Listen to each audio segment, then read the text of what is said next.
Beowulf. Chapter 12. Grendel and Beowulf. 'Neath the cloudy cliffs came from the moor then, Grendel going, God's anger bare he. The monster intended someone of earthmen, in the whole building ran to entrap and make way with.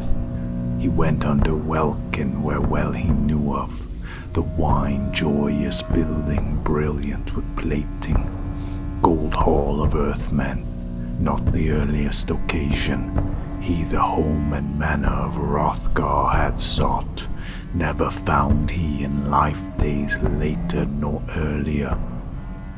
Hardier hero, whole thanes more sturdy. Then came to the building the warrior marching, bereft of his joyance. The door quickly opened, on fire hinges fastened, when his fingers had touched it. Then fell one had flung then, his fury so bitter, opened the entrance, early thereafter. The foeman trod the shining hall pavement, strode he angrily, from the eyes of him glimmered a lustre unlovely, likest to fire. He beheld in the hall the heroes in numbers, a circle of kinsmen sleeping together, a throng of thanemen. Then his thoughts were exultant. He minded to sunder from each of the thanemen the life from his body, horrible demon, ere morning came, since fate had allowed him the prospect of plenty. Providence willed not to permit him any more of men under heaven to eat in the night time. Higelac's kinsman great sorrow endured, how the dire-mooded creature in unlooked-for assaults were likely to bear him. No thought had the monster of deferring the matter, but on earliest occasion he quickly laid hold of a soldier asleep, suddenly tore him, bit his bone prison, the blood drank in currents, swallowed in mouthfuls. He soon had the dead man's feet and hands too eaten entirely. Nearer he strode then, the stout-hearted warrior, snatched as he slumbered, seizing with hand grip. Forward the foeman foined with his hand, caught he quickly the cunning deviser. On his elbow he rested, this early discovered, the master of malice, that in Middle Earth's regions, 'neath the whole of the heavens, no hand-grapple greater in any man else had ever encountered. Fearful in spirit, faint-mooded waxed he, not oft could betake him.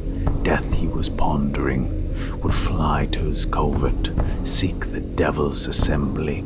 His calling no more was the same he had followed. Long in his lifetime, the liege kinsman's worthy of Higelac minded his speech of the evening. Stood he up straight and stoutly did seize him. His fingers crackled, the giant was outward. The earl stepped farther, the famous one minded to flee away farther if he found an occasion, and often away, avoiding delay, to fly to the fen moors he fully was ware of, the strength of his grapple in the grip of the foeman. 'Twas an ill-taken journey that the injury bringing, harrying harbour to Herot wandered. The palace re-echoed to all of the danemen, dwellers in castles to each of the bold ones. Earlmen was terror, angry they both were, archwards raging, rattled and building. 'Twas a marvelous wonder that the wine hall withstood then. The bold in battle bent not to earthward, excellent earth hall, but within and without it was fastened so firmly in fetters of iron. By the art of the armourer, off from the sill there, bent mead benches many, as men have informed me, adorned with gold work, where the grim ones did struggle. The scalding wise men ween never before that by might and main strength a man under heaven might break it in pieces, bone-decked resplendent, crushed by cunning, unless clutch of the fire in smoke should consume it. The sound mounted upward, novel enough on the North Danes fastened, a terror of anguish on all of the men there, who heard from the wall the weeping and plaining, the song of defeat from the foemen of heaven, heard him hymns of horror howl, and his sorrow, hell-bound bewailing, he held him too firmly, who was strongest of main strength of men of that era. Chapter 13. Grendel is vanquished. For no cause whatever would the Earlman's defender, leaving in life joys the loathsome newcomer. He deemed his existence utterly useless to men under heaven, many a noble. Of Beowulf brandished his battle sword old, would guard the life of his lord and protector, the far-famous chieftain, if able to do so, while waging the warfare, this wist bite the little. Brave battle thanes, while his body intending to slit into silvers and seeking his spirit, that the relentless foeman nor finest of weapons of all on the earth nor any of war bills was willing to injure, but weapons of victory, swords and such like he had sworn to dispense with. His death at the time must prove to be wretched, and the faraway spirit widely should journey into the enemy's powers. This plainly he saw then, who with mirth of mood, malice no little, had wrought in the past on the race of the earthmen. To God he was hostile, his body would fail him, but Hygelac's hardy henchman and kinsman held him by the hand, hateful to other. Was each one, if living, a body wound suffered. The direful demon, damage incurable, was seen on his shoulder. His sinews were shivered. His body did burst. To Beowulf was given glory in battle. Grendel from thenceward must flee and hide in the fen cliffs and marshes. Sick unto death his dwelling must look for. Unwinsome and woeful, he wist the more fully. The end of his earthly existence was nearing, his life days' limits at last for the Danemen. When the slaughter was over, their wish was accomplished. The comer from far land had cleansed then of evil. Wise and valiant, the war hall of Hrothgar saved it from violence. He joyed in the night work, in repute for prowess, the prince of the Geatmen. For the East Danish people his boast had accomplished, bettered their burdensome bale sorrows full.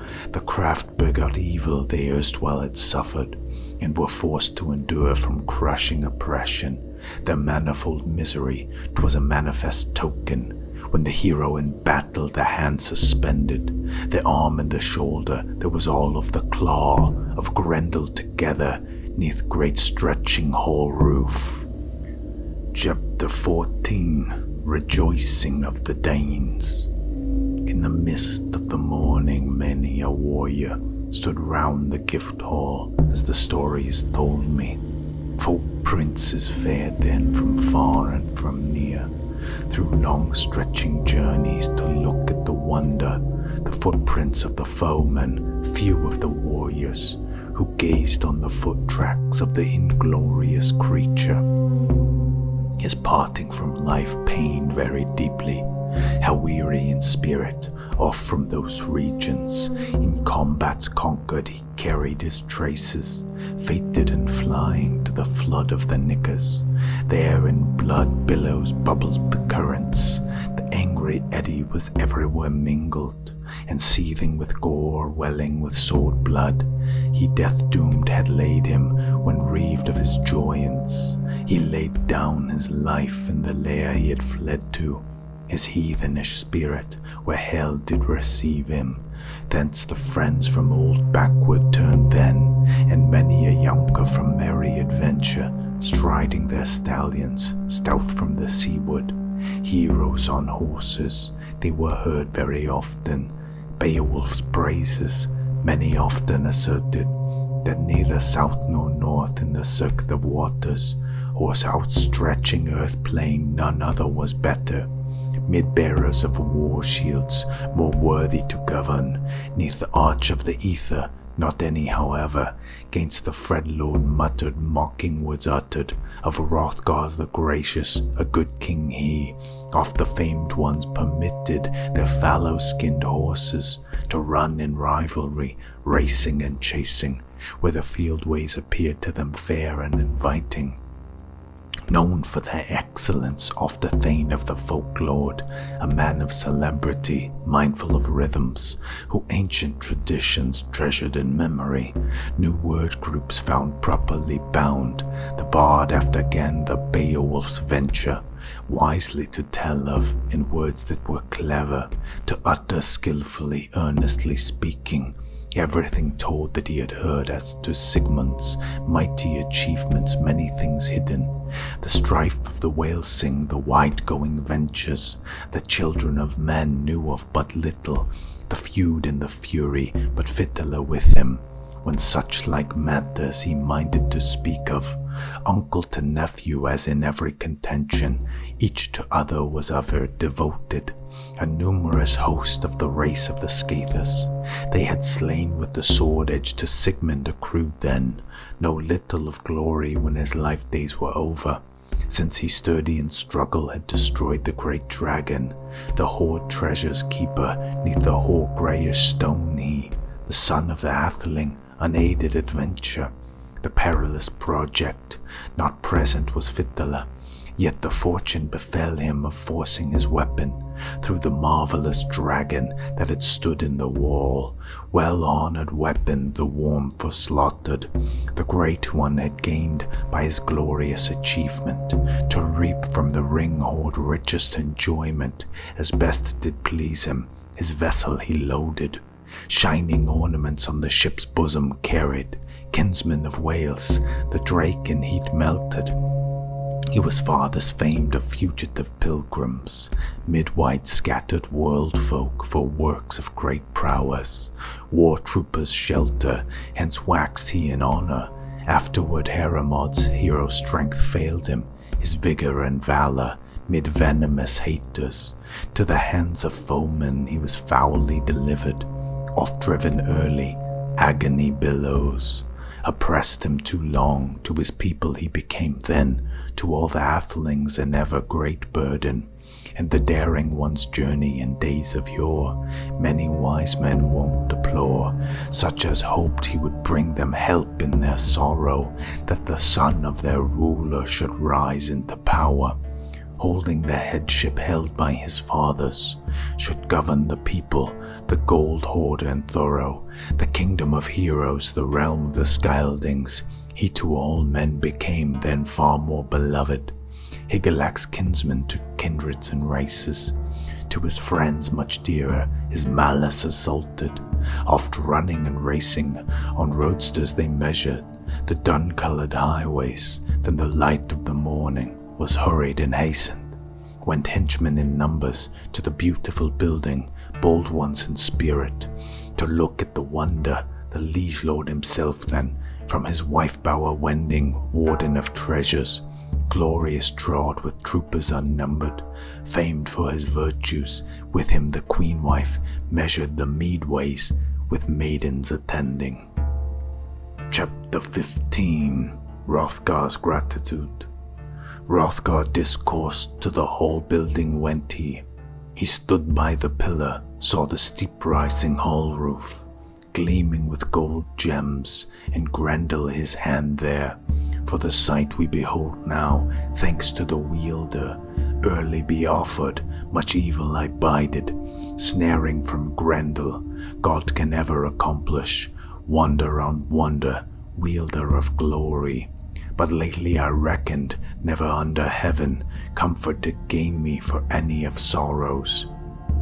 While the handsomest of houses horrid with blood stain, gory uptowered, grief had off-rightened, each of the wise ones who weened not that ever the folk troops' defences gainst foes they should strengthen, gainst sprites and monsters, through the might of the wielder, a doughty retainer hath a deed now accomplished, which erstwhile we all with were excellent wisdom, failed to perform, may affirm very truly, what woman soever in all of the nations gave birth to the child, if yet she surviveth, that the long-ruling lord was lavish to Herod in the birth of the bairn, now Beowulf dear. Most excellent hero, I'll love thee in spirit, as bairn of my body. Bear will henceforward the relationship new, no lack shall befall thee. Of earth joys any I can ever give thee, full often for lesser service I've given. Hero less hardy, hoardy treasure precious, to a weaker in war strife by works of distinction. Thou hast gained for thyself now that the glory shall flourish. For ever and ever the old ruler quite thee, with good from his hand as he hitherto did thee. Beowulf answered, Ecgtheow's offspring, the labor of glory most gladly achieved we. The combat accomplished, unquailing we ventured, the enemy's grapple I would grant it much rather. Thou wert able to look at the creature in person, faint unto falling the foe in his trappings. On murder bed quickly I minded to bind him, with firm holding fetters, that forced by my grapple, lo, he should lie in life and death struggle, lest his body escape I was wholly unable. Since God did not will it to keep him from going, not held him that firmly, hated opposer. Too swift was the foeman, yet safely regarding, he suffered his hand behind him to linger, his arm and his shoulder to act as watcher. No shadow of solace the woe-begone creature found him there nathless, the hated destroyer, liveth no longer, lashed for his evils. But sorrow hath seized him, in snare meshes bathe him, close in clutches keepeth him writhing, in baleful bonds they're banished for evil. The man shall wait for the mighty tribunal, how the God of glory shall give him his earnings. Then the soldier kept silent, son of old Eglaf, from boasting and bragging of battle achievements, since the princes beheld there the hand that defended, neath the lofty hall timbers by the mighty of noblemen. Each one before him the enemy's fingers, each fingernail strong, steel most resembled. The heathen one's handspur, the hero in battle, claw most uncanny, quoth they agreeing, that not any excellent edges of brave ones was willing to touch him, the terrible creatures, battle hand bloody, to bear away from him. Chapter 16. Hrothgar lavishes gifts upon his deliverer. Then straight was ordered that Herot inside with hands be embellished, a host of them gathered, of men and women, who was wassailing building. The guest hall begeared, gold flashing sparkled, webs on the walls then of wonders immenty. To each of the heroes that looked on such objects, the beautiful building was broken to pieces, which all within were irons fastened. Its hinges torn off, only the roof was whole and uninjured when the horrible creature, outlawed for evil, off had betaken him. Hopeless of living, 'tis hard to avoid it. Whoever will do it, but he doubtless must come to the place awaiting, as weird had appointed. Soul beers, earth dwellers, earls under heaven, were bound on its bed, his body shall slumber when feasting is finished. Full was the time then that the son of Halfdene went to the building. The excellent atheling would eat of the banquet. Never had I heard the people with hero hand badger bear them better towards their bracelets bestower. The laden with glory stooped to the bench then. Their kinsmen companions in plenty were joyful, many a cupful quaffing complacently, doughty of spirit in the high-towering palace. Hrothgar and Hrothulf, Herod then inside, was filled with friendly ones, falsehood and treachery. The folk skildings now no wise did practice. Then the offspring of Halfdene offered to Beowulf a golden standard as reward for the victory, a banner embossed, byrnie and helmet. Many men saw that a song-famous weapon born for the hero. Beowulf drank of the cup in the building, the treasure bestowing.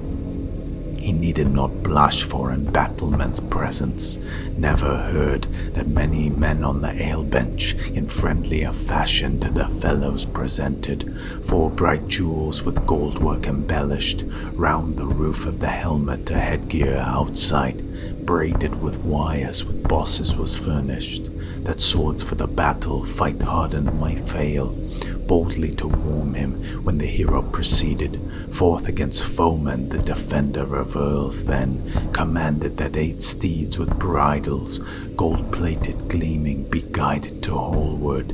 Inside the building on one of them stood then an art-broidered saddle embellished with jewels. 'Twas the sovereign seat when the son of King Halfdene was placed to take part in the play of the edges.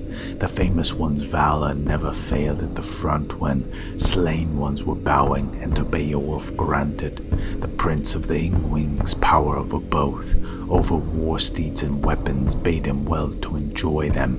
In so many a manner the mighty famed chieftain hoard word of heroes with horses and jewels.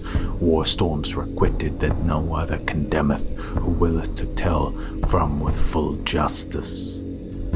Chapter 17. Banquet continued. The scop song of Finn and Leif, and the atheling of earlmen to each of the heroes, who the ways of the waters went with Beowulf. A costly gift token gave on the mead bench, offered an heirloom, and ordered that that man with gold should be paid for, whom Grendel had erstwhile wickedly slaughtered, as he more of them had done. Had far-seeing God in the mood of the hero, the fate not averted, the Father then governed all of the earth dwellers as he ever is doing. Hence insight for all men is everywhere fittest, forethought of spirit, much he shall suffer, of lief and of loathsome who long in this present. Useth the world in those woeful existence, there was music and merriment mingled together, touching Halfdene's leader, the joy wood was fingered. Measures recited when the singer of Hrothgar on mead bench should mention the merry hall joyance of the kinsmen of Finn when onset surprised them. The half-Danish hero Leif of the Scyldings on the field of the Frisians was fated to perish. Sir Hildeberg needed not mention approving the fate of the Uthman, though blameless entirely. When shields were shivered she was shorn of her darlings, of bands and brothers they bent to their fate. With war spear wounded, woe is that man, not causeless lamented the daughter of hosts.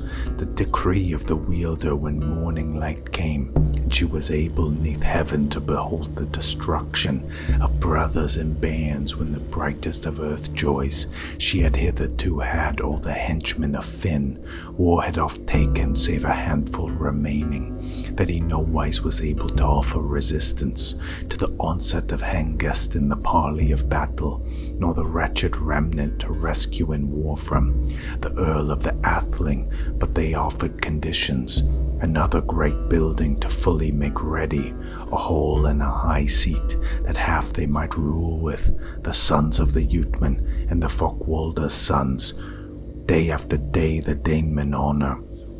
When the gifts were giving and the grant of his ring store, to Hengest hurled troops ever so freely of his gold-plated jewels as he encouraged the Frisians.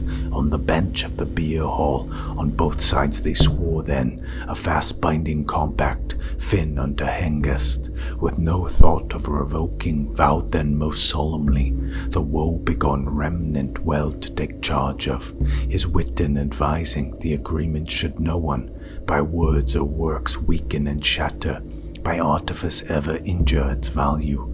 Though reaved of their ruler, their ring-giver's slayer, they followed as vassals, fate so requiring. Then if one of the Frisians the quarrel should speak of, in tones that were taunting, terrible edges, should cut and requital, accomplished the oath was, and treasure of gold from the hoard was uplifted.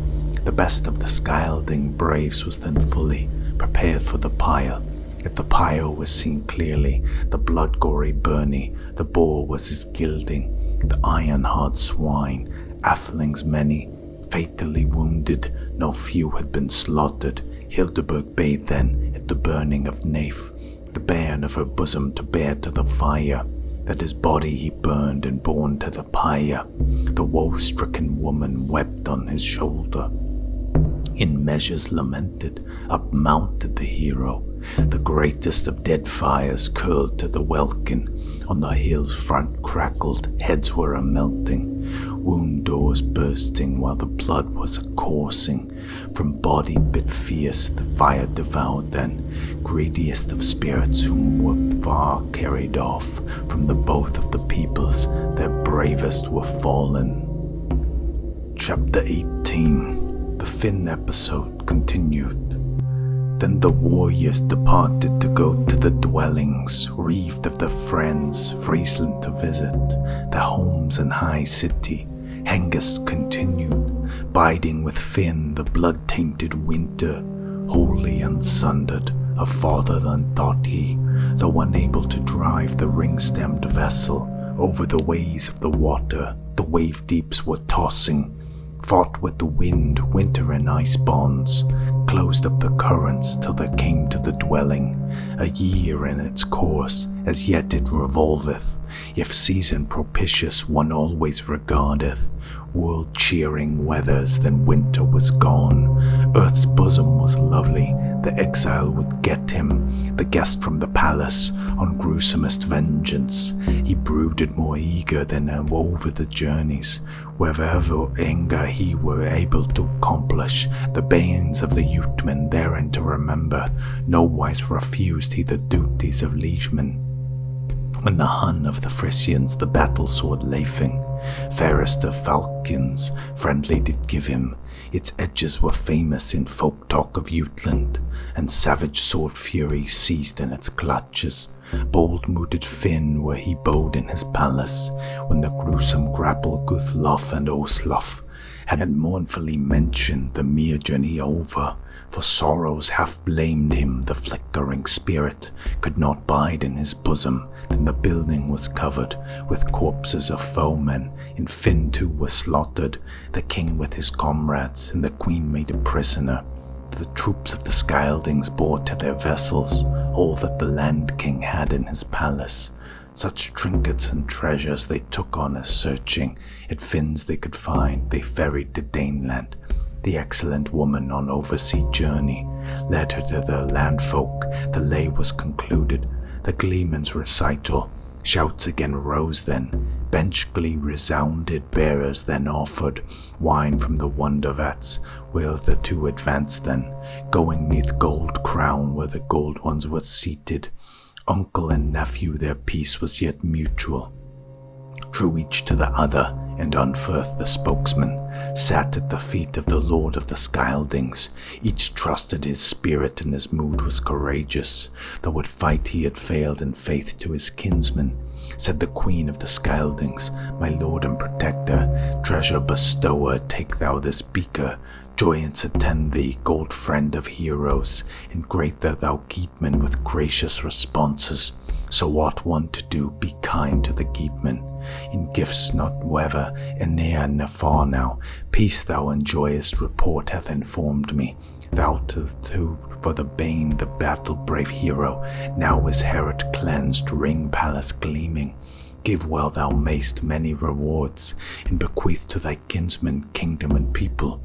On wending thy way to the wielder's splendor, I know good Hrothulf, the noble young troopers, he'll care for and honor, lord of the Scyldings. If earth joys thou endest early than he doth, I reckon that recompense he'll render with kindness. Our offspring and issue, if all that remembers what favor of yore, when he was yet an infant, we awarded to him for his worship and pleasure. Then she turned by the bench where his sons were carousing, Rethric and Rothmund, and the hero's offspring, the war youth together. There the good one was sitting, twixt the brothers twain, Beowulf Geatman. Chapter 19. Beowulf receives further honor. A beaker was born him, and bidding to quaff it, graciously given, in gold that was twisted, pleasantly proffered a pair of armed jewels, rings and corslet of collars the greatest I've heard of 'neath heaven, of heroes not any. More splendid from jewels have I heard 'neath that welkin, since Harma oft bore the Borsingman's necklace.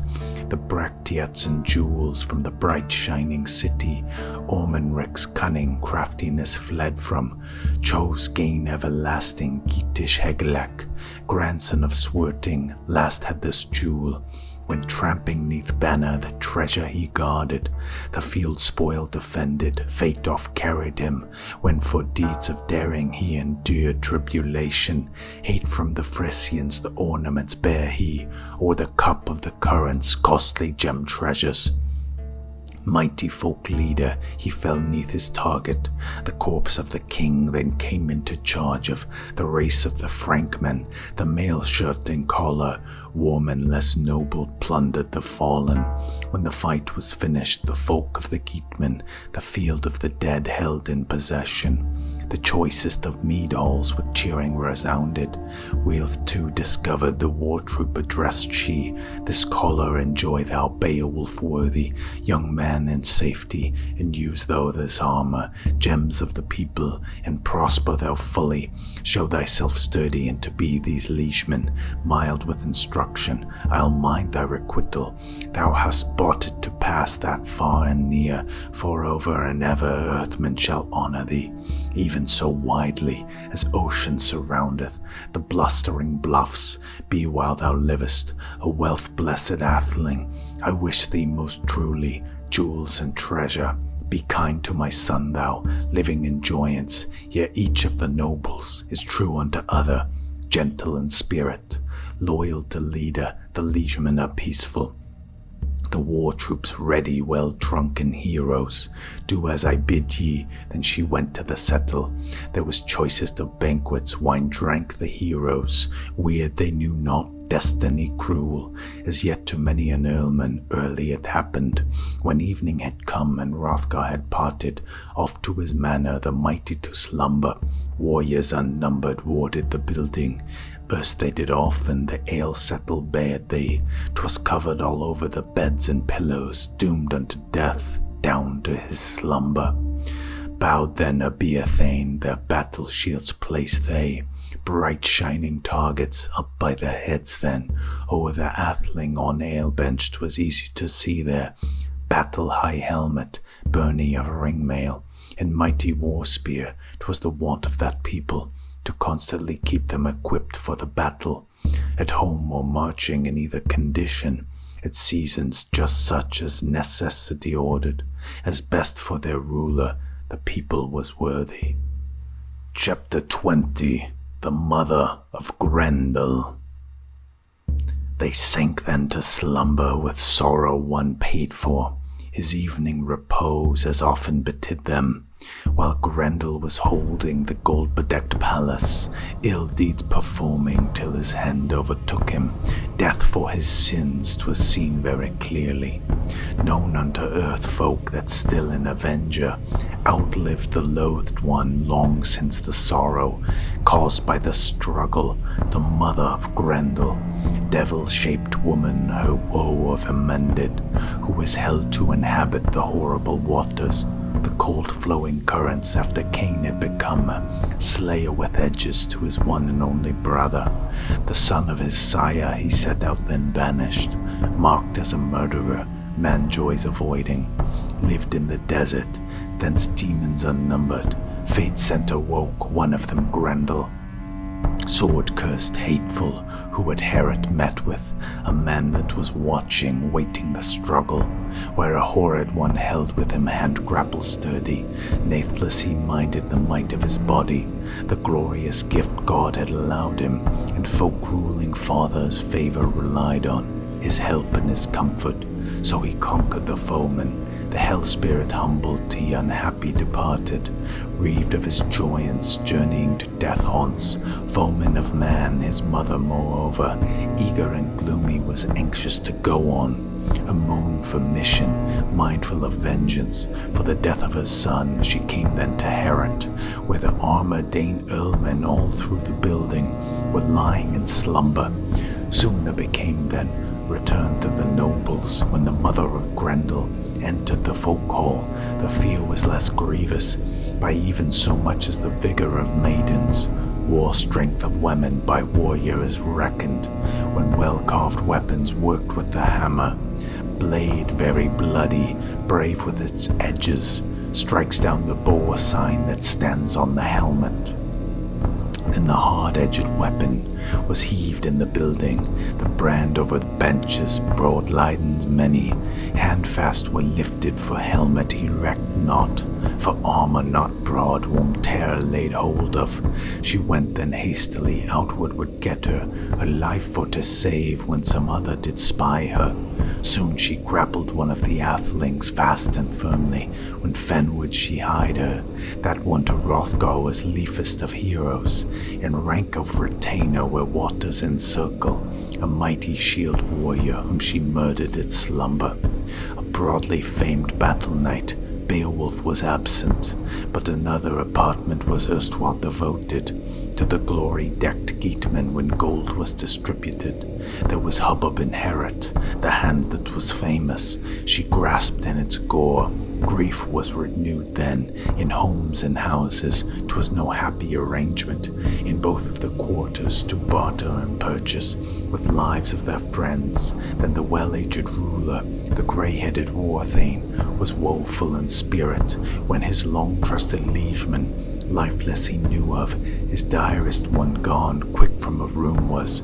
Beowulf brought, brave and triumphant, as day was dawning in the dusk of the morning, went that the earlman champion noble came with comrades with a clever one bided, whether God or gracious would grant him a respite after the woe he had suffered. The war-worthy hero, with a troop of retainers, trod in the pavement. The whole building groaned till he greeted the wise one. The Earl of the Ingwins asked if the knight had fully refreshed him, as fain he would have it. Chapter 21. Hrothgar's account of the monsters.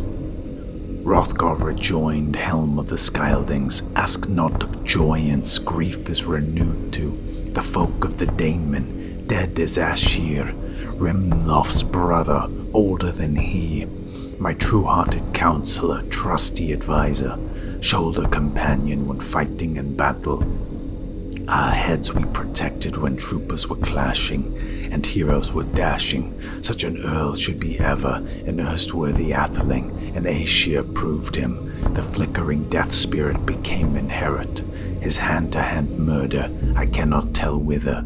The cruel one turned in the carcass exulting, by cramming discovered the quarrel she wreaked then. The last night agone, Grendel thou killest, in gruesomest manner with grim holding clutches. Since too long he had lessened my liege troop and wasted my folkmen so foully, he fell in the battle. With forfeit of life, and another has followed, a mighty crime worker, her kinsman avenging, and henceforth hath established her hatred unyielding. As it well may appear to many a liegeman, who mourneth in spirit the treasure bestower, her heavy heart sorrow, the hand is now lifeless, which availed you in every wish that you cherished. Land people heard I liegeman this saying, dwellers in halls they had seen very often, a pair of such mighty march-striding creatures, far-dwelling spirits holding the moorlands. One of them wore, as well they might notice, the image of woman, the other one wretched, in guise of a man wandering in exile, except he was hunger than any of earthmen. Earth-dwelling people entitled him Grendel. In days of yore they know not their father, where ill-going spirits anywhere bore him. Ever before they guard the wolf coverts, lands inaccessible, wind-beaten nesses, fearfullest fen deeps, where flood from the mountains, neath mists of the nesses neitherward rattles. The stream under earth, not far as it henceward, measured by mile lengths at the mere water standeth, which forests hang over with frost whiting covered, a firm-rooted forest the floods overshadowed, that ever at night one ill-meaning portent, a fire flood may see among children of men. None liveth so wise that wot of the bottom. Thou harassed by hounds the heath stepper seek for, fly to the forest, firm antlered he deer. Spurred from afar, his spirit he yieldeth, his life on the shore, ever and he will venture to cover his head. Uncanny the places, thence upward ascendeth the surging of waters, wan to the welkin when the wind is stirring. The weather's unpleasing till the air groweth gloomy, and the heavens lower, now is help to be gotten from thee and thee only, the abode thou knowst not, the dangerous place where thou art able to meet with the sin-laden hero.